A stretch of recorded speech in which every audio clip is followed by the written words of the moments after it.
Advice from someone else's dad. Hi, I've been getting a lot of emails and voicemails about when to use semicolons. Let's listen to some of my voicemails. Hi, someone else's dad. Can you tell me when I'm supposed to use a semicolon? How do I use semicolons? I really love you, honey.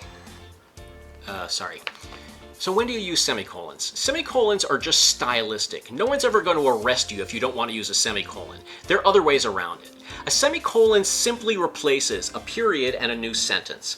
Or, as they say in the UK, a full stop and a new sentence. So the trick, when you look at a semicolon, you have to have a new noun and a new verb right after that semicolon. Let's look at a couple of examples. The first one is, we went to the store, period, or full stop.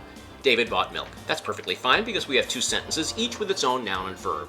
You can substitute that period with a semicolon. You can say, we went to the store, semicolon, David bought milk. It's stylistic, it's one sentence. You cannot, however, do we went to the store, comma, David bought milk, because that comma should be a semicolon because after the semicolon, we have a noun and verb. So that does not work. Some other examples would be, Sam left work early, period, otherwise, comma, she would have been caught in the storm. That's fine because we have two sentences, each with its own subject and verb. You can combine them with a semicolon instead by saying Sam left work early, semicolon, otherwise, comma, she would have been caught in the storm. And that works fine because after the semicolon, we have a new noun and verb. Same thing with our company had its picnic on Sunday. New sentence, however, only a few people showed up. We can combine them with a semicolon by saying our company had its picnic on Sunday, semicolon, however, comma, only a few people showed up.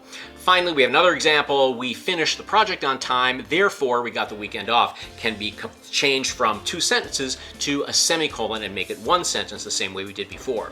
The other time you want to use a semicolon is if you've got a list and the items in your list have commas in them already. So an example would be, I lived in Osaka, Japan, Manchester, England, and Mumbai, India. If you put commas after each list item, it would be a little bit confusing. So you can put semicolons in their place, people call them super commas, to make it clear. So that's my guidelines about when to use semicolons. Advice from someone else's dad.